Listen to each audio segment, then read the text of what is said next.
وہ سب نبی کی شان کے لائق نہیں تھے.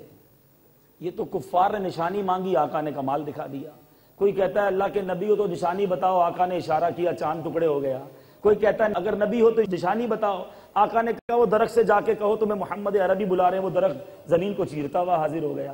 تو یہ معجزات کا جو ظہور ہوا، کبھی پانی کی شکایت لے کر آیا، آقا نے ہاتھ ڈالا، 5 انگلیوں سے فوارے جاری کر دیے. کوئی صحابی آنکھ لے کر آیا، آقا نے آنکھ واپس لگا دی. کوئی ہاتھ ٹوٹا ہوا لے کر آیا، نبی نے ہاتھ لگایا، وہ ہاتھ ٹھیک ہو گیا. کوئی آ کر شکایت کرتا ہے آقا کنواں بڑا کڑوا ہے، آقا نے لعاب دہن ڈالا، کنواں میٹھا کر دیا. کہتے ہیں یہ تو صحابہ آتے گئے، یہ دشمنان آتے گئے، نشانی طلب کرتے گئے، نبی معجزے دکھاتے گئے. لیکن نبی کی شان کے مطابق جو معجزات ہیں، جو اسٹیٹس، جو کیلیبر ہے میرے آقا کا، وہ فقط 2 معجزات علماء لکھتے ہیں کہ وہ میرے آقا کی شان اور منزلت اور مرتبے کے مطابق ہیں. ایک یہ کہ آقا علیہ الصلوۃ والسلام نے اپنی سر کی آنکھوں سے رب کا دیدار فرمایا، اور کوئی غیب کیا تم سے نہا ہو بھلا آقا، جب نہ خدا ہی چھپا تم پہ کروڑوں درود. اور دوسرا معجزہ جس کو اعظم المعجزات کہا جاتا ہے، جو آج بھی ہمارے درمیان موجود ہے، وہ قرآن مجید فرقان حمید ہے. یہ قرآن رب تعالیٰ نے میرے آقا علیہ الصلوۃ والسلام کو عطا فرمایا. اور قرآن کیسا معجزہ، خود قرآن مجید فرقان حمید میں اللہ تعالیٰ نے سارے فصحاء، بلغا، بلکہ رہتی دنیا کو ایک چیلنج دیا. ایک ایسا چیلنج جو آج تک کوئی پورا نہیں کر سکا اور قیامت تک پورا بھی نہیں کر سکے گا. قرآن کہتا ہے اے محبوب فرما دیجئے اگر تمام انسان و جن جس کام کے لیے جمع ہو جائیں کہ قرآن کا مثل لے آئیں. Look at the challenge. صرف انسانوں کو نہیں، جنات بھی ملا لو، سارے مل جاؤ، پھر کہتے ہیں قرآن کا مثل لائیں تو نہ لا سکیں گے اگرچہ ان کے بعض کی مدد کریں.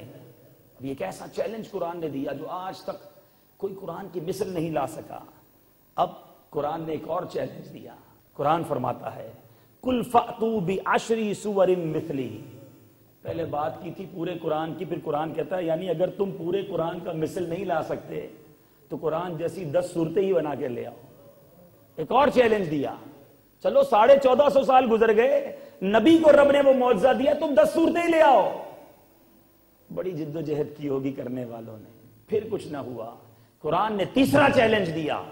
قرآن کہتا ہے اگر تم پورے قرآن کا مثل نہیں لا سکتے تو قرآن جیسی 10 صورتیں بنا لاؤ. پھر کیا فرمایا اے حبیب اب آپ فرما دیجئے کہ اگر تم لوگوں کو اس میں کچھ شک ہو کہ ہم نے اپنے خاص بندے پر جو نازل کیا ہے، لوگ کہتے تھے نہیں یہ اپنی طرف سے بنا لیا گیا. اس زمانے کے لوگ، کوئی شاعر کہتا، کوئی جناب کہتا یہ اس کے اپنے الفاظ ہیں. قرآن نے کھلا چیلنج دیا اگر تمہیں شک ہے کہ ہم نے اپنے خاص بندے پر جو نازل فرمایا ہے تم اس جیسی ایک ہی صورت لے آؤ اللہ تعالیٰ کے سوا. اب چیلنج دیکھیں، رب کہتا ہے رب کے سوا اپنے تمام حمایتوں کو بلا لو اگر تم سچے ہو، سارے ساتھ ہو جاؤ، کوئی ایک صورت لا کر دکھا دو. اللہ اللہ. میرے پیارے اور محترم اسلامی بھائیوں، یہ چیلنج جب قرآن کا ساری دنیا کے سامنے اور اس زمانے کے لوگوں کے سامنے آیا تو میرے پیارے اور محترم اسلامی بھائیوں، بڑے بڑے فصحاء، بلغا، ان کی عقلیں حیران ہو گئیں کہ یہ کون سا کلام ہے، جو سنتا وہ جھوم جاتا. اور آج بھی قرآن کی وہ اعجاز ہے کہ جس کو قرآن سمجھ نہیں آتا وہ بھی سنتا ہے پھر بھی جھومتا ہے. اچھا پڑھنے والا ہو تو سننے والوں کی آنکھوں سے آنسو جاری ہو جاتے ہیں. ان آل اوور دا ورلڈ کوئی ایسی کتاب بتا دیجئے جو 5 یا 7 سال کا بچہ یاد کر لیتا ہو، تو اس کے دل پر ایسی نقش ہو جاتی ہو جس کے زبر زیر پیش میں غلطی نہ ہو. لاکھوں حفاظ جس کتاب کے موجود ہوں جس کے اندر کسی قسم کی کوئی تبدیلی کی گنجائش نہ ہو، اور جناب لوگ اس طرح عقیدت و احترام کے ساتھ اتنے تراجم، اتنی جناب جس کی جو ہے وہ انٹرپریٹیشنز ہو رہی ہیں، مگر قرآن کی حفاظت کا وعدہ رب نے کیا. ارے فقط چیلنج یہاں تک ختم نہ ہوا، صورت نہیں لا سکے، 10 صورتیں نہیں لا سکے، قرآن کی مثل نہیں لا سکے. قرآن پھر جناب چیلنج دیتا ہے فَلْيَأْتُوا بِحَدِيثٍ مِثْلِهِ إِن كَانُوا صَادِقِينَ. فرمایا اگر کفار عرب سچے ہیں تو قرآن جیسی کوئی ایک ہی بات لے آئیں، کوئی ایک بات تو لے آؤ. ارے جب کچھ نہیں لا سکتے تو پھر ایمان لے آؤ. یہ رب نے معجزہ عطا فرمایا میرے آقا کو، یہ اعظم المعجزات ہے. اب میں آتا ہوں آج کے اس اجتماع کے میسج کی طرف کہ قرآن اتنا بڑا اعجاز، اتنا بڑا معجزہ اور یہ راہ نجات ہے۔ قرآن کے اندر اتنے واقعات، اتنے احکامات موجود ہیں۔ یہ ایک الگ موضوع ہے کہ سارا کا سارا قرآن میرے نبی کی نعت بھی ہے۔ جی ہاں، یہ دعویٰ ہے ہمارا، اور اس کو پروف بھی کیا جا سکتا ہے، اور علماء نے اس بات کو کئی مواقع پر ثابت کیا ہے۔ پنجابی شاعر لکھتا ہے نا، دساں کی میں مصطفیٰ دی کیڈی سونی شان ہے، آپ دی تعریف وچ سارا ہی قرآن ہے، آپ دی تعریف وچ سارا ہی قرآن ہے، پڑھ کے تو ویکھ جیڑا مرضی سے پارا، پڑھ کے تو ویکھ جیڑا مرضی سے پارا، قسم خدا دی مینوں سب نالوں پیارا۔ اب قرآن مجید فرقان حمید آقا کی نعت کیسے؟ ہو سکتا ہے کوئی کہے جناب کہ قرآن پاک میں ٹھیک ہے 500-600 کے قریب، 500 کے قریب تو احکام کی آیات ہیں، پھر قرآن مجید فرقان حمید میں ٹھیک ہے کئی جگہ پر یاسین، طٰہٰ، مدثر، پیارے آقا کو نور، کہیں جناب پیارے آقا کو انا اعطیناک الکوثر کا مجدہ سنایا گیا، تو بہت ساری آیات ضرور ہیں، لیکن آپ پورے قرآن کو تو نعت کیسے کہہ سکتے ہیں؟ تو اگر پورے قرآن کو ایک اجمالی اوور ویو کریں تو 3 قسم کے یوں سمجھے سبجیکٹس بنیں گے۔ ایک تو وہ ہے جو احکام کی آیتیں ہیں، ایک وہ ہیں جو ڈائریکٹلی میرے آقا کی شان بیان ہوئی ہے، اور ایک قرآن پاک کا بڑا سیکشن وہ ہے جس میں مختلف قوموں کے واقعات ہیں، اور کچھ آیتیں وہ ہیں جس میں رب نے کل کہہ کر بات کی ہے۔ ٹھیک ہے، اب چلے ایک حصہ تو سمجھ آ گیا کہ نبی کی شان بیان کی، یہ جو کل کہہ کر بات کی ہے، اب ذرا غور کیجئے، قل هو اللہ احد، کہو اے محبوب آپ کہیے کہ اللہ ایک ہے۔ علماء کہتے ہیں یہ اللہ احد بھی کہا جا سکتا تھا، یہ محبوب کے ذریعے اپنی شان کیوں بیان کی جا رہی ہے؟ مولانا حسن خان صاحب لکھتے ہیں نا، کل کہہ کر اپنی بات بھی لب سے تیرے سنی، اپنی بات ہے، اللہ کی وحدانیت کی بات ہے، اللہ احد اللہ الصمد، بہت سارے مقامات پر کل کہلوایا، محبوب آپ کہہ دیجئے، رب کا فرمان محبوب سے کیوں سنا جا رہا ہے؟ کل کہہ کر اپنی بات بھی لب سے تیرے سنی، اللہ کو ہے کتنی تیری گفتگو پسند۔ علماء کہتے ہیں کل والی ساری آیتیں بھی نبی کی نعت ہے کہ نبی سے سننا چاہتا ہے میرا رب۔ اب آئیے جناب، جو احکام کی روایتیں ہیں، فالو، نماز، زکوٰۃ، روزہ، حج، 500 کے قریبی آیتیں ہیں، یہ نبی کی نعت کیسے ہو گئی؟ ہو سکتا ہے کوئی کوسچن کر لے، اچھا قرآن میں حکم ہے نماز پڑھو، یہ بتایا کیسے پڑھو، کتنی رکعتیں پڑھو؟ زکوٰۃ دو، یہ بتایا کیسے دو، کس کو دو، کتنا % دو؟ بتایا کہ قرآن پڑھنا ہے، نماز پڑھنی ہے مگر محبوب کے طریقے پر پڑھنی ہے، روزہ رکھنا ہے مگر محبوب کے طریقے پر رکھنا ہے، اچھی زندگی گزارنی ہے مگر محبوب کی سنتوں کے مطابق گزارنی ہے۔ گویا یہ سارے احکام اگر ٹھیک کرنے ہیں جناب، چلیں آپ کو اور سمجھا دوں، نماز پڑھتے ہیں ہم، کوئی کہے نماز اللہ کا ذکر ہی ہے، میں قیام میں اتحیات پڑھ لوں گا، اتحیات میں قرآن پڑھ لوں گا، دونوں اللہ کا ذکر ہے، اتحیات میں بھی رب کا ذکر ہے، قیام میں بھی رب کا ذکر ہے، نماز بھی اللہ کے لیے پڑھنی ہے، آگے پیچھے کر لیا، ذکر تو رب کا ہوا، کیا اللہ کا ذکر مگر محبوب کے طریقے سے نہ کیا تو نماز بھی قبول نہ ہوئی۔ تو پتہ چلا پڑھنی نماز ہے مگر مصطفیٰ کے طریقے پر پڑھنی ہے۔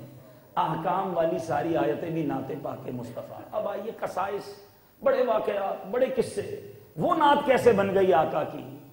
میرے پیارے اسلامی بھائیوں، آپ قوموں کے واقعات پڑھیں۔ حضرت لوط علیہ السلام کی قوم نے ایک گناہ کیا، عذاب آ گیا۔ حضرت صالح علیہ السلام کی قوم نے ایک نافرمانی کی، عذاب آ گیا۔ قرآن میں ان قوموں کے حالات موجود ہیں جو تباہ و برباد ہو گئے، لیکن بڑی خطائیں کی، مگر آج کی جو امت ہے اس میں وہ تقریباً ساری خطائیں موجود ہیں۔ پہلے کے لوگ جھوٹ بولتے، منہ سے بدبو آنے لگ جاتی، پہلے کے لوگ بدکاری کرتے، زمین پھٹتی، اندر سما جاتے، چہرے سیاہ ہو جاتے، بندر بنا دیے جاتے۔ آج کی قوم وہ سارے کام کر رہی ہے مگر ان پر عذاب نہیں آ رہا۔ یہ محبوب کی شان ہے، یہ آقا کا صدقہ ہے، اس امت پر نبی پاک کی وہ جناب مہربانی ہے کہ ساری پچھلی قومیں عذاب میں گرفتار ہوئی، محبوب تمہاری برکت ہے، تمہاری امت پر عذاب نازل نہیں ہو رہا۔ وہ ساری باتیں بھی نبی کی نعت ہے۔ بہرحال میں کہنا یہ چاہ رہا تھا کہ ہم سب کو قرآن مجید فرقان حمید توجہ سے پڑھنا چاہیے۔ یہ ہمارے آقا پر نازل ہوا اور ہمارے لیے پروسپیکٹس آف لائف ہے. چیمبر آف کامرس میں لوگ جو یہاں موجود ہیں وہ اپنی چیمبر کے رولز اینڈ ریگولیشن بڑی غور سے پڑھتے ہوں گے کہ فلاں آرٹیکل فلاں رول یہ کہتا ہے. جو امپورٹ ایکسپورٹ کرتے ہیں وہ اپنی ایل سیز کو بڑا فالو کرتے ہیں, کوئی ڈسکرپنسی نہ آ جائے, کسی وجہ سے شپمنٹ نہ رک جائے. ان تمام باتوں کا ہم خیال رکھتے ہیں کہ بھائی تمام ان رولز اینڈ ریگولیشن کو فالو کیا جائے. یہ دنیا کے پڑھے لکھے لوگوں سے میں معذرت کے ساتھ ایک عرض کروں گا, کیا قرآن پاک ہم نے پورا تجوید کے ساتھ پڑھا ہے؟ کیا قرآن پاک کے ترجمے اور تفسیر پر ہماری نظر ہے؟ اللہ تعالیٰ نے ہم سے کیا بات کی ہے وہ ہم جانتے ہیں. آج آپ کو آپ کا بائر ایک ای میل کرتا ہے, آج آپ کو آپ کا کوئی بڑا اچھا دوست ایک میسج کرتا ہے. ہم میں سے کئی لوگوں کا یہ ڈیلی روٹین ہے کہ صبح اٹھتے ہی سب سے پہلے ہمیں ای میل چیک کرنی ہے, اپنے موبائل کے میسیجز چیک کرنے کہ کہیں کوئی اہم میسج ہم سے رہ نہ جائے, کوئی اہم پیغام ہم سے رہ نہ جائے. لوگوں کے پیغام کی اتنی فکر ہے, رب نے قرآن میں مجھے اور آپ کو کیا پیغام دیا ہے اس کو سمجھنے کی کوئی فکر نہیں. آپ کہیں گے جناب ہمیں عربی نہیں آتی, تو پاکستان میں رہنے والوں کو تو انگریزی بھی نہیں آتی تھی, لیکن بزنس کے لیے آپ نے انگلش ڈاکیومنٹ پڑھنا سیکھ لیے. ابھی بھی جو بزنس کرتے ہیں نہیں پڑھ سکتے, اپنے ساتھ ایک اسسٹنٹ رکھ لیا ہے, کہتے بھائی تم پڑھو کیا لکھا ہے, یہ لیٹر, یہ ای میل, یہ جناب نوٹس کیا کہتا ہے. میں کئی ایسے لوگوں کو جانتا ہوں جن کو انگلش نہیں آتی, ان کو جب کوئی میسج آتا ہے انگلش میں تو وہ اپنے کسی دوست کو پہلے فارورڈ کرتے ہیں اور پھر فون کرتے ہیں, یار بتاؤ ذرا اس میسج میں کیا لکھا ہے. کیوں یار, کوئی انعام تو نہیں ہے, کوئی ضروری بات تو نہیں ہے, میسج تک ہم ڈراپ نہیں کرتے, کیا لکھا ہے بتاؤ. یہ فکر کیوں نہیں کہ رب نے قرآن میں کیا فرمایا ہے. اپروکسیمیٹلی 90 آیات وہ ہیں جس میں قرآن مجید فرقان حمید براہ راست مجھ سے اور آپ سے بات کرتا ہے, یا ایھا الذین آمنو, اے ایمان والو. یہ کہہ کر مجھ سے بات کی ہے رب نے, آپ سے بات کی ہے. کیا پتا ہے اس میں کیا بات ہوئی ہے, اس میں مجھ سے کیا کہا گیا ہے, مجھے کس چیز کو فالو کرنے کے لیے دیا گیا ہے. آج کاروبار کے لیے وقت ہے, آج فیملی کے ساتھ آؤٹنگ پر جانے کے لیے وقت ہے. نہیں, وقت تو رب کا قرآن پڑھنے کے لیے وقت نہیں, اس کو سمجھنے کے لیے وقت نہیں. کیا یہ جواب دے دیں گے قیامت کے دن کے مولا بہت بڑی فیکٹری تھی, بہت بڑا بزنس تھا, بڑا بیزی شیڈیول تھا, اس میں سے ٹائم نہیں نکلا کہ میں قرآن پڑھتا. اے مسلمانوں, اگر ہم میں قرآن پڑھنا نہیں آتا تو پھر ہماری زندگی کیسی ہے. آج بیسٹ ہونے کی تمنا سب کو ہے, لوگ کہتے ہیں جناب میں بہترین ہو جاؤں. آئیے اس سے پوچھتے ہیں جو سب سے بہترین ہے کہ بہترین کون ہے, who is the best. سارے اچھوں سے اچھا سمجھیے جسے ہے, اس اچھے سے اچھا ہمارا نبی. وہ آقا کہتے ہیں the best amongst you, تم میں سب سے بہترین وہ ہے جو قرآن پڑھتا ہے اور دوسروں کو قرآن پڑھاتا ہے. کیا ان بہترین لوگوں میں شامل ہوں؟ کیا میری آنکھیں روز اللہ کے کلام کو دیکھتی ہیں؟ کیا میری زبان روزانہ کچھ آیتوں کی تلاوت کرتی ہے؟ ارے آپ سارا دن اخبار پڑھیں, سارا دن جناب آپ اپنے بکس کو اور دیگر ڈاکیومنٹس کو پڑھیں, کوئی ثواب نہیں. پڑھیں الف لام میم. میرے آقا فرماتے میں نہیں کہتا ایک حرف ہے, الف الگ حرف ہے, لام الگ ہے, میم الگ ہے, ہر حرف پر 10 نیکیاں ملتی ہیں.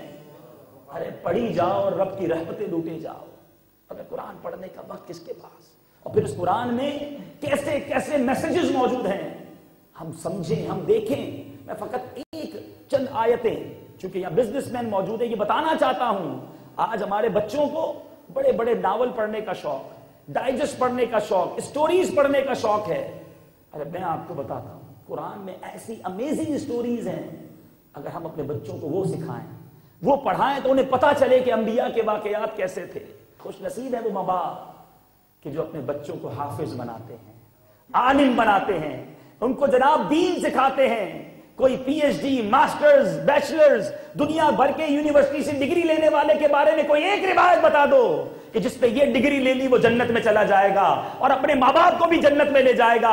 احادیث کی کتابوں میں یہ روایتیں بھری پڑی ہیں کہ جس نے قرآن کو یاد کیا, اس کے حلال کو حلال جانا, اس کے حرام کو حرام سمجھا, وہ حافظ اکیلا نہیں بلکہ اپنے خاندان کے 10 ایسے لوگوں کو جنت میں لے جائے گا جن پر گناہوں کی وجہ سے جنت جو ہے وہ حرام ہو چکی ہوگی. ایسی اولاد ہونی چاہیے گھر میں ایک جو خود جنت میں جائے, میرا ہاتھ پکڑ کے لے جائے. علماء اللہ اللہ جن کے بچے عالم دین ہیں, ان کے اگر علماء بن جاتے ہیں, علماء کے بارے میں آتا ہے جب لوگوں کو کہا جائے گا جنت میں جاؤ, علماء کو روک لیا جائے گا کہ رکو اپنے ساتھ اور لوگوں کو بھی جنت میں لے جاؤ. ان کے والدین کو عزت کا تاج پہنایا جائے گا. اہل محشر پہچان لیں گے کہ یہ عالم کا والد ہے, یہ حافظ کا والد ہے. دنیا کی ڈگریاں, دنیا کی عہدیداریاں, دنیا کی منسٹریاں, دنیا کی کوٹھیاں ایک طرف, اور محشر کی وہ عزت ایک طرف کہ لوگ کہیں گے یہ عالم کا والد ہے, یہ حافظ کا باپ ہے. ارے دیکھو دیکھو اس کا چہرہ کیسا چمک رہا ہے, اس نے اپنی اولاد کو دنیا میں قرآن سکھایا تھا. مگر آج ہم خوش ہیں کہ ہماری اولاد دنیاوی تعلیم دی جان سے حاصل کرے. میرا بیٹا فرفر انگریزی بولتا ہے, مجھے اس کو دیکھ کر پراؤڈ فیل ہوتا ہے. I'm not discouraging the studies of Islam. میں یہ نہیں کہہ رہا کہ آپ دنیا کی اسٹڈیز نہ کروائیں, دنیاوی تعلیمات نہ دیں. اگر شرعی تقاضوں کے مطابق اگر آپ دنیاوی تعلیمات اپنے بچے کو دیتے it's okay. لیکن یہ تو عقل مندی نہیں نا کہ آپ دنیاوی تعلیم کے چکر میں اپنے بچوں کو اسلام سے دور کر دیں. آج ہمارے بچوں کو دنیا کے سائنسدانوں کے نام یاد ہیں, بڑے بڑے فٹ بالرز کے نام یاد ہیں, کرکٹرز کے نام بھی یاد ہیں, ان کے ریکارڈ بھی پتہ ہیں. کیا عشرہ مبشرہ کے نام یاد ہیں؟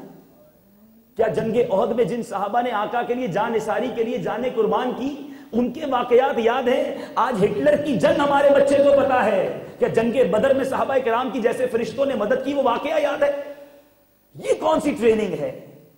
کسی اور طرف تو نہیں نکل گئے ہم. میں جس کا غلام ہوں اس سے کتنا قریب ہوں, میں جس کا امتی ہوں اس کی تعلیمات پر عمل بھی کر رہا ہوں کہ نہیں, کہ کہیں ایسا تو نہیں ہو رہا کہ روز بروز قبر کے قریب ہو رہا ہوں اور مصطفیٰ کے دور ہو رہا ہوں. اگر ایسا ہے تو توبہ کر لیجئے.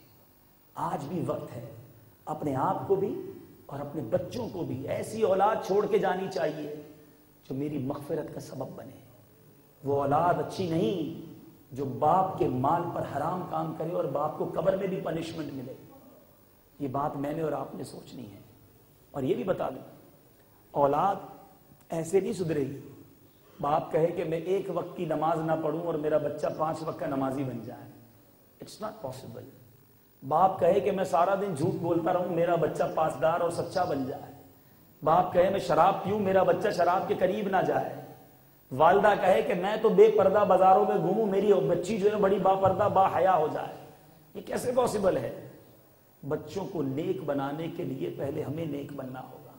یہ انٹرنیشنل رول ہے جو مسلمہ حقیقت ہے کہ بچے سب سے پہلے انسپائر ہوتے ہیں اپنے والدین سے. میں اس کی اگزامپل دیتا ہوں آپ کو, آپ میری بات کی تائید کریں گے. جن کے گھروں میں دادا دادی یا ماں باپ نماز پڑھتے ہیں, آپ نے دیکھا ہوگا چھوٹے چھوٹے بچے آ کر ان کے برابر میں نماز پڑھنا شروع ہو جاتے ہیں. ان کو نماز پڑھنے نہیں آ رہی ہوتی, وہ ابو کو دیکھتے ہیں ابو سجدہ کر رہے ہیں, وہ بھی سجدے میں چلے جائیں گے. چھوٹی بچی چھوٹا سا دوپٹہ لے کر آئے گی, سر پہ باندھے گی, امی کے برابر میں کھڑی ہو جائے گی. وائی؟ اس کو آپ نے کہا نہیں ہے, مگر دے فالو دے پیرنٹس. وہ انسپائریشن لیتے ہیں اپنے ماں باپ سے. اب وہی ماں باپ نماز نہ پڑھیں تو بچے بے نمازی ہو گئے. بچوں کا قصور کم ہے. ماں باپ نے بچوں کو بٹھا کر فلمیں ڈرامے گانے باجے دکھائے, اب ان کے بچے اگر روڈ پر گانے گاتے ڈانس کرتے نظر آتے اس میں بچوں کا قصور کم ہے. ہم نے بچے کو جو بنانا چاہا وہ بنایا. آپ نے کمپیوٹر لا کر دیا, وہ کمپیوٹر سیکھ گیا. آپ نے اسکول بھیجا, وہ انگلش سیکھ گیا. آپ نے اسے دنیاوی مینر سکھائے, وہ مینر سیکھ گیا. آپ اپنی فیکٹری میں لائے, وہ بزنس سیکھ گیا. آپ قرآن پڑھاتے, وہ قرآن سیکھ جاتا. آپ حدیث پڑھاتے, وہ حدیث سیکھ جاتا. آپ علم دین پڑھاتے, وہ عالم بن جاتا. اٹس آور پرابلم کہ ہم نے اس کو کیا سکھایا. اور ہم کہتے ہیں جناب بچہ کے لیے دعا کر دیں, میرا بچہ نیک ہو جائے. ارے بچے نیک ان کے ہوتے ہیں جو ماں باپ نیک ہوتے ہیں. اللہ تعالیٰ ان کے گھر میں ایسی اولاد عطا فرماتا ہے کہ وہ ان کی مغفرت کا ذریعہ بن جاتی ہے. تو اگر آپ یہ چاہتے ہیں کہ آپ اور آپ کی اولاد نیک ہو, آئیے. دعوت اسلامی کا یہ ماحول ہمیں یہ پوری فیملی کے لیے موقع دیتا ہے. ہم نے شاید خود اپنے پیروں پر کلاڑی ماری ہے, اپنے بچوں کو ہم نے ایسے ذرائع مہیا کیے کہ وہ ہمارے ہاتھ سے نکلتے جا رہے ہیں. But it's the right time because we are alive. ہم زندہ ہیں, مرنے کے بعد تو موقع نہیں ملے گا. تو آئیے, دعوت اسلامی آپ کو یہ موقع دیتی ہے کہ جتنے مرد حضرات ہیں وہ ہمارے اسلامی بھائیوں کے ہر ہفتے اجتماع میں آئیں. تو انشاءاللہ جس طرح آج کچھ چوٹ ہوئی ہے, کچھ فائدہ ہوا ہے آپ کو اجتماع میں؟ جن کو فائدہ ہوا وہ ہاتھ اٹھائیں. فائدہ ہوا نا؟ بزنس مین ہے, چلو ایک سوال بھی کر لیتا ہوں. جب بزنس میں پروفٹ ہوتا ہے, فائدہ ہوتا ہے, تو ایک ہی بار کرتے ہیں یا بار بار کرتے ہیں؟ جس ڈیل میں پروفٹ ہو بندہ کہتا ہے اب تو کام ہی یہی کرنا ہے. ایسا تو نہیں کرتے نا چلو یار اس کام میں پروفٹ ہو گیا اب اس کو ختم کرو دوسرا کام شروع کرتے ہیں. تو ایک بار اس میں ہو گیا، اس کو ختم کرو، تیسرا بندہ کہتا ہے جس کام میں پروفٹ ہے اس کو کیوں چھوڑ رہے ہو؟ ابھی ہاتھ اٹھایا آپ نے کہا پروفٹ ہو رہا ہے تو پروفٹ کنٹینیو کیجئے، بار بار لیجئے، آپ سے پیسے تو نہیں مانگتے ہم، آپ آئیے ہمارے اجتماع میں، کوئی فیس نہیں ہے۔ انشاءاللہ یہ انسپائریشن جو ہے، یہ چیز جو بار بار ہمارے دل پر چوٹ کرے گی، قطرہ قطرہ پڑے گا تو ہمارے دل میں بھی کوئی مدنی سوراخ ہو ہی جانا ہے، کوئی انشاءاللہ نیکی کی بات اثر کری جانی ہے۔ تو ہمارا ہر جمعرات، ہر ہفتے فیضان مدینہ میں وہاں پر ہمارا اجتماع ہوتا ہے، وہاں تشریف لائیں، ہر ہفتے سنیں گے تو آپ کو انشاءاللہ اپنے اندر فرق محسوس ہوگا۔ تو یہ تو ہو گیا آپ کے لیے۔ آپ کہیں گے بچوں کے لیے کیا کریں؟ الحمدللہ دعوت اسلامی نے یہ سولوشن بھی دیا ہے۔ بچوں کے لیے دار المدینہ، مدرسۃ المدینہ، جامعۃ المدینہ موجود ہیں۔ جب تھوڑا بڑا بچہ اس کو اپنے ساتھ اجتماع میں لائیں، خود بھی قافلے میں سفر کریں۔ اگر 20 سال کا بچہ ہو گیا 3 دن خود لے کر آئیں، پکنک پر بھی تو خود لے کر گئے تھے، ہالیڈیز پر بھی خود لے کر گئے تھے، آپ کہیں بیٹا میں بھی قافلے میں جاتا ہوں تم بھی چلو، 3 دن اللہ کے گھر میں رہیں گے، دونوں نیکی کی باتیں سنیں گے، دونوں سیکھیں گے۔ ہو سکتا ہے ہمیں بولنا نہیں آتا، ہمارے مبلغ دعوت اسلامی جب ہلکے میں بٹھا کر سکھائیں گے، باپ بھی سیکھ جائے گا، بیٹا بھی سیکھ جائے گا۔ ٹھیک ہے جناب، اب آپ کہیں چلو بچے کا بھی مسئلہ حل کر دیا، میری بچوں کی امی کہاں جائے گی؟ دعوت اسلامی نے اسلامی بہنوں کے اجتماعات بھی شروع کیے، ہمارے اسلامی بہنوں کے اجتماعات، اسلامی بہنوں کے جامعات، اسلامی بہنوں کے مدرسے موجود ہیں، گھر والوں کو وہاں بھیج دیں۔ ایسی ہزاروں لاکھوں اسلامی بہنیں ہیں جو الحمدللہ اس مدنی ماحول کی برکت سے اب باپردہ ہو گئیں، نمازی ہو گئیں، گناہ چھوڑنے والی بن گئیں۔ اب آپ کہیں جناب ہم سارے گھر والے بیٹھ کر گھر میں بیٹھے، وہاں بھی کوئی صورت بن جائے کہ سب کو کچھ نہ کچھ سیکھنے کو ایک ساتھ مل جائے، تو چلیں روزانہ آپ کے گھر میں مدنی چینل بھی آیا کرتا ہے۔ تو انشاءاللہ اللہ نے چاہا ہمارا گھر سنتوں کا گہوارہ ہو جائے گا۔ جو بچے ادب نہیں کرتے، ہم نے دیکھا کہ مدنی ماحول میں آ کر اپنے والدین کے با ادب ہو گئے۔ تو آج کچھ اچھی نیتیں کر لیتے ہیں۔ سب سے پہلی یہ نیت کرتے ہیں کہ آج کے بعد ہماری کوئی نماز قضا نہیں ہوگی، ٹھیک ہے؟ فلمیں ڈرامے نہیں دیکھیں گے، گانے باجے نہیں سنیں گے، آج کے بعد فقط حلال روزی کمائیں گے، حرام کے قریب بھی نہیں جائیں گے۔ اور پھر ایک اور نیت کہ آج سے فرام ٹوڈے، آپ کہیں آپ نے قرآن پاک پڑھنے کا ذہن بھی دیا، قرآن پاک پڑھنا بھی چاہیے، اب داڑیاں سفید ہو گئیں، کیا اب مدرسے میں جائیں گے؟ اب کیسے پڑھیں قرآن؟ آپ کی ہے نا دعوت اسلامی، اس نے آپ کی یہ مشکل بھی آسان کر دی، فری آف کاسٹ، کوئی پیسے نہیں اور بچے بھی نہیں ہوں گے، شرمانا نہیں۔ مدرسۃ المدینہ بالغان، جس میں بڑے اسلامی بھائیوں کو، بڑی عمر کے لوگ آئیں، آدھا گھنٹہ دے دیں، 15 منٹ دے دو بھائی، آئیں، ہم آپ کو انشاءاللہ تجوید کے ساتھ قرآن پڑھنا سکھائیں گے۔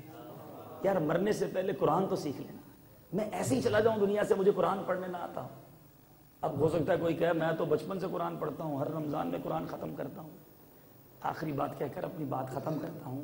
قرآن ہے عربک زبان میں، and Arabic is the most sensitive language of the world. It's not an ordinary language. یہ پنجابی، انگریزی، اردو نہیں کہ جتنی ٹانگیں توڑنی ہے توڑ دو، کچھ نہیں ہوتا۔ قرآن عربی زبان میں ہے، اور عربی کو with pronunciation پڑھنا، مخارج کے ساتھ پڑھنا، یہ بہت ضروری ہے۔ روایتوں میں آتا ہے کچھ لوگ وہ ہوں گے جو قرآن پڑھیں گے مگر یہی قرآن ان کے منہ پر مار دیا جائے گا۔ یہ کیسے؟ پڑھوں بھی اور کچھ نہیں ملے گا۔ چلیں ایگزامپل ایک دے دیتا ہوں۔ الحمدللہ رب العالمین روز پڑھتے ہیں، ہر نماز میں پڑھتے ہیں، معنی بھی سب کو پتہ ہے، تمام تعریفیں اللہ تعالیٰ کے لیے جو عالمین کا رب ہے، ٹھیک ہے جناب؟ الحمدللہ رب العالمین۔ اگر کوئی پڑھتا ہے الحمدللہ رب العالمین، سننے میں کوئی بڑا ڈفرنس نہیں ہے، الحمدللہ الحمدللہ، ہا اور ہا کا فرق ہے، پروناؤنسیشن مسٹیک ہے، دنیا کی کوئی زبان اس پہ پکڑتی نہیں ہے کہ ٹھیک ہے یار اگر انگلش میں دیٹس بول لیں یا دیٹس بول لیں کوئی پرابلم نہیں ہے، بہت سارے ملکوں کی بہت ساری الگ پروناؤنسیشن ہیں، مگر عربک کے کچھ رولز ہیں۔ الحمد کے معنی ہے تمام تعریفیں، اور الحمد کے معنی ہیں تمام شعلے اور برائیاں اللہ کے لیے۔ مجھے یہ بتائیے جو روزانہ نماز میں یہ پڑھتا ہو تمام شعلے اور برائیاں اللہ کے لیے، وہ نماز فائدہ دے گی یا اسے برباد کر دے گی؟ پڑھتا رہے ساری رات قرآن، لوگ کہتے ہوں گے حاجی صاحب بڑی تلاوت کرتے ہیں، وہ فلاں حضرت تو ساری رات قرآن پڑھتے ہیں، وہ قرآن ان کے لیے عذاب بن رہا ہے بیکاز وہ اس کے رولز کے مطابق نہیں پڑھ رہے۔ آپ کی بھی تو بزنس میں چھوٹی سی ایک سپیلنگ مسٹیک پر ڈسکرپنسی آ جاتی ہے، آپ کو سمجھنا تو بہت آسان ہے کہ رولز فالو کرنا کیوں ضروری ہے، تو قرآن کے کچھ تقاضے ہیں۔ تو یہ نہ سمجھے مجھے قرآن آتا ہے، اگر آپ سیٹسفائی بھی ہیں نا پھر بھی آپ کو مشورہ دوں گا، عشاء کے بعد ڈیلی کام کاج بھی کر لو، فارغ ہو جاؤ پھر آ جاؤ یار، ٹھیک ہے؟ اب رات کو آئیں اور آ کر پہلے اپنی نماز سنا دیں ہمارے قاری صاحب کو کہ میں نماز میں الحمد پڑھتا ہوں اور یہ صورتیں پڑھتا ہوں، ذرا چیک کر لیں. اگر وہ آپ کو اوکے کر دیتے تو مدینہ مدینہ.